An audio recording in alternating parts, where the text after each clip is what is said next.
Halo, assalamualaikum warahmatullahi wabarakatuh. Jumpa lagi dengan saya Suratini Channel. Bagaimana kabarnya Yanda dan Bunda semua? Alhamdulillah, saya selalu mendoakan panjenengan senantiasa diberikan kesehatan, kemurahan rezeki, kelancaran dalam beraktivitas, dan sukses selalu.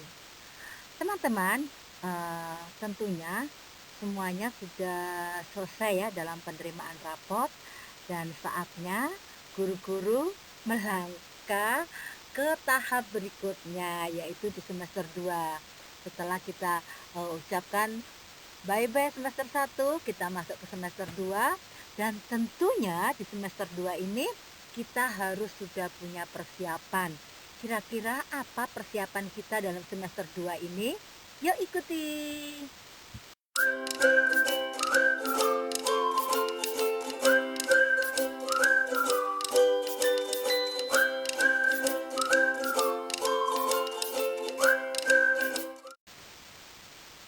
Baik Yana dan Bunda, menyambut semester baru atau semester 2 ini merupakan salah satu hal yang penting untuk kita sebagai guru ya, untuk melakukan refleksi bagaimana kita memahami terkait implementasi dari kurikulum merdeka pada sekolah kita, satuan kita, pada kelas kita. Kira-kira apakah yang masih harus kita tingkatkan? Apakah yang harus kita harus benahi? Apakah kita harus menyesuaikan dengan ketentuan kurikulum merdeka? Ada sesuatu yang kurang nih. Jadi kita lakukan refleksi ya. Kemudian ada juga berbagai dokumen administrasi yang harus dipersiapkan oleh guru setiap pergantian semester tentunya ya. Jadi setiap kita memulai semester yang baru, kebetulan kita memasuki semester genap atau semester 2 ya. Maka dari itu pekerjaan guru tidak dapat dikatakan mudah.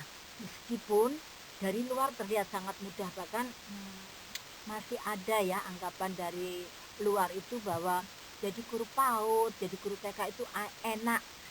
Kita nggak perlu capek-capek siap yang detail seperti dasman, kita cukup ya menciptakan kegembiraan pada anak.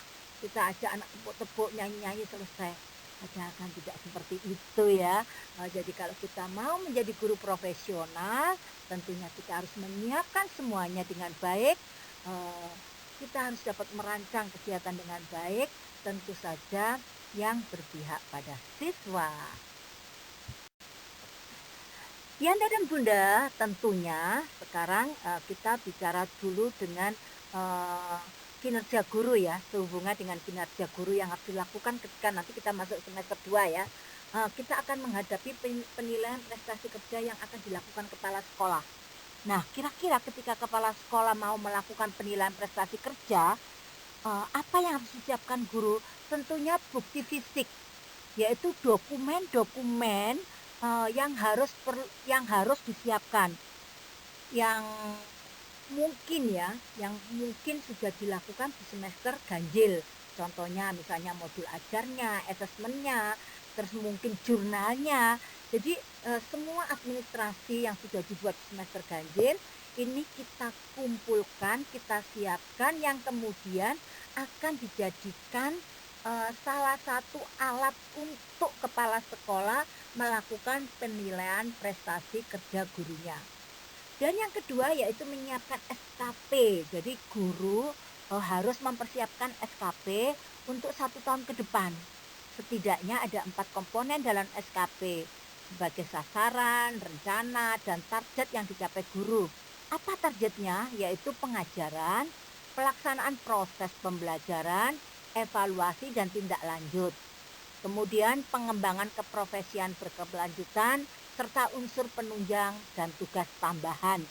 Ini seperti yang sudah disosialisasikan kemarin ya oleh Dirjen GTK ya, melalui PMM. Sekarang kita sudah bisa melakukan pengelolaan kinerja guru, EKIN ya, evaluasi kinerja guru, dengan kita cukup memanfaatkan platform Merdeka Mengajar. Ini kita dimudahkan ya.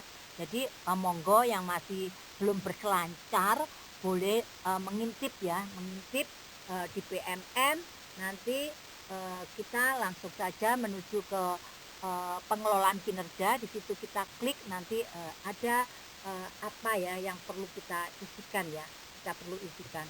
Jadi seperti itu ya, selain kita sebagai guru, tapi kita juga, seperti siswa ya, kita juga dinilai oleh kepala sekolah, terutama ini untuk PNS atau ASN ini.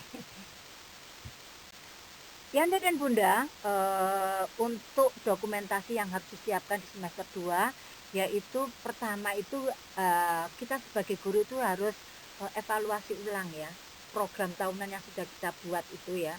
Kita lihat, di semester genap nanti apa yang yang apa itu namanya, yang sudah disusun oleh, KOSP kita di awal tahun ajaran baru itu ya.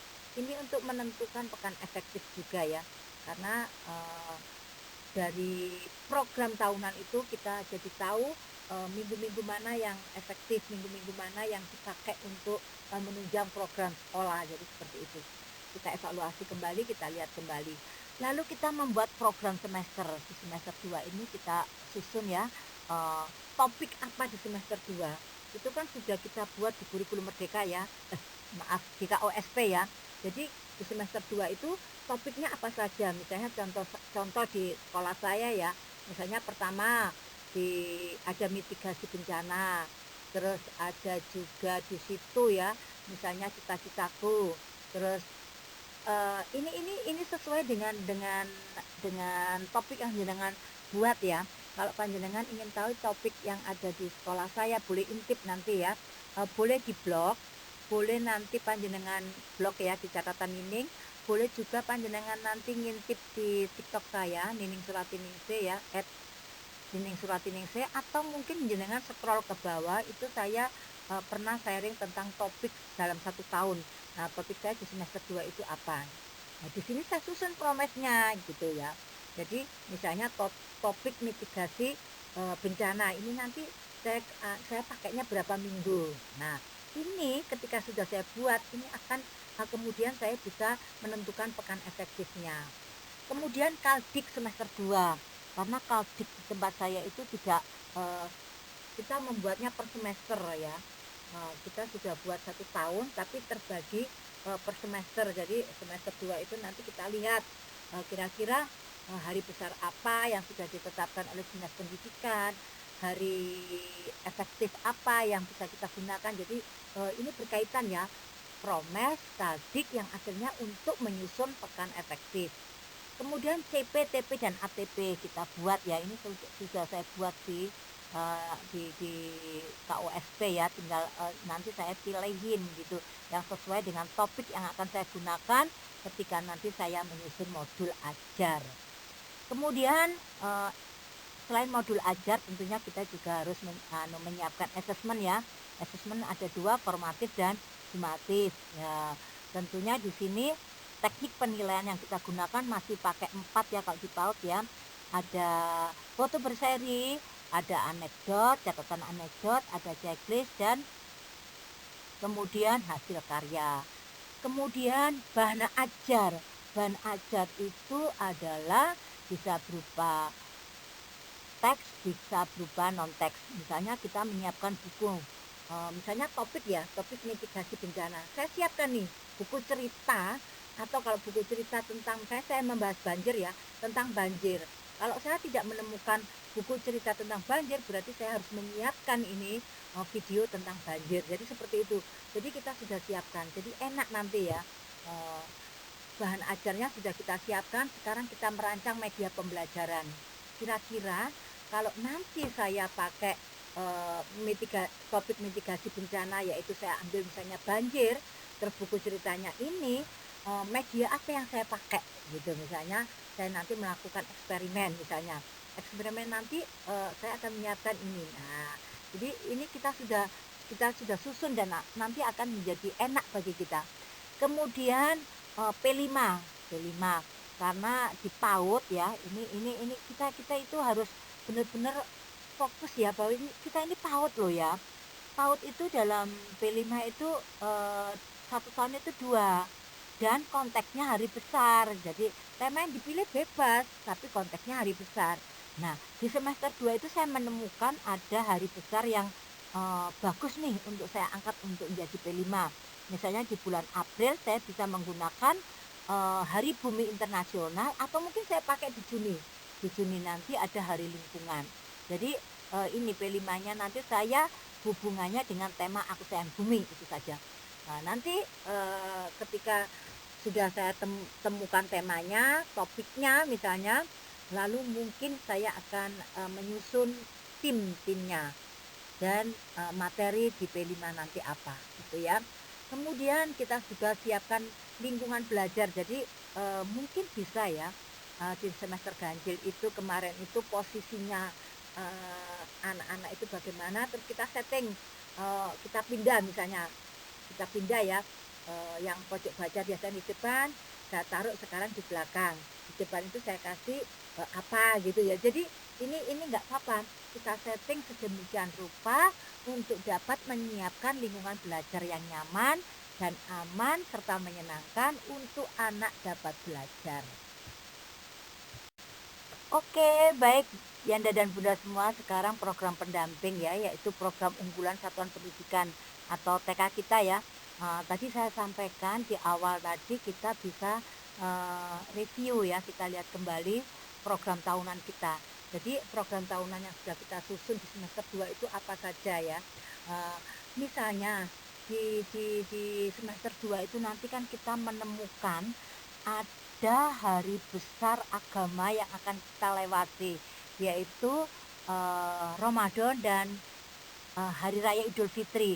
Nah, ini mungkin Yanda dan Bunda semua sudah menyiapkan program unggulan, yaitu mungkin ya contohnya di tempat saya nanti akan ada pondok Ramadan, nanti ada bagi takjil, kemudian nanti ada berbagi dengan sesama.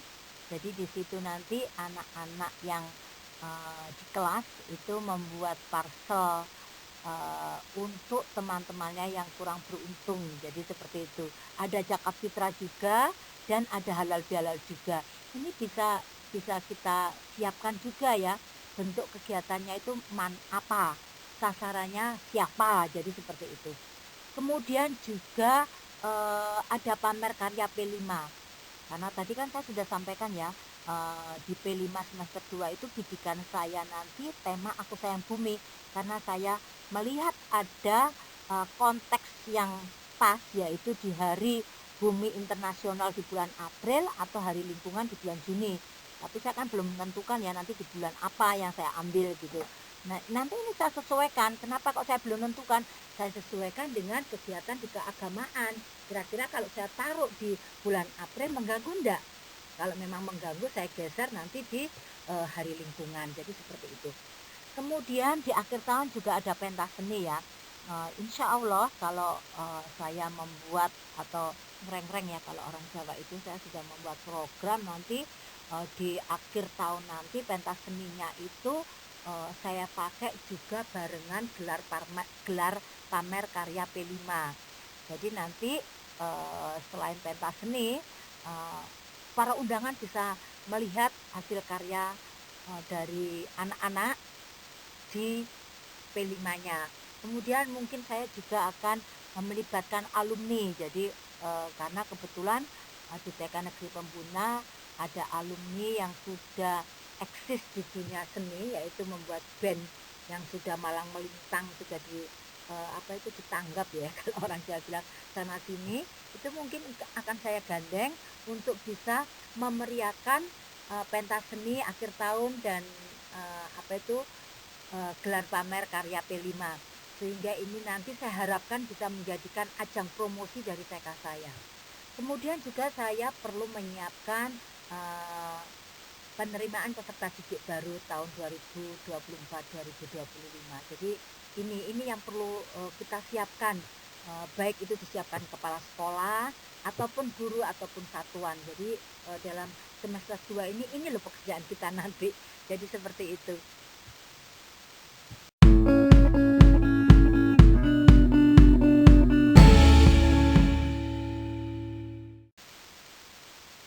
Baik Yanda dan Bunda, saya ucapkan terima kasih atas perhatiannya dan semoga bermanfaat. Nah, ini kalau panjenengan menginginkan PPT saya ini nanti akan saya share di blog saya ya, Itu ada tertulis ya blog saya, catatan dinding itu ya. Eee, Kalau panjenengan menginginkan, PPT ini, saya juga ada apa itu, ide kegiatan karena saya kan ada topik cita-citaku ya, di postingan saya yang terbaru di TikTok saya @niningsuratiningsih itu saya posting ide kegiatan dari, topik cita-citaku. Jadi pengenalan profesi, apa saja ya, apa itu ide kegiatan yang sudah saya share, kalau panjenengan menginginkan monggo langsung cus ke ini saya, ke TikTok saya. Baik, sekali lagi saya ucapkan terima kasih, semoga bermanfaat. Apabila bermanfaat saya selalu mengingatkan, eee, sharing kan, share share share share. Karena berbagi itu indah. Oke, salam sehat selalu dari saya. Sukses untuk Anda. Assalamualaikum warahmatullahi wabarakatuh.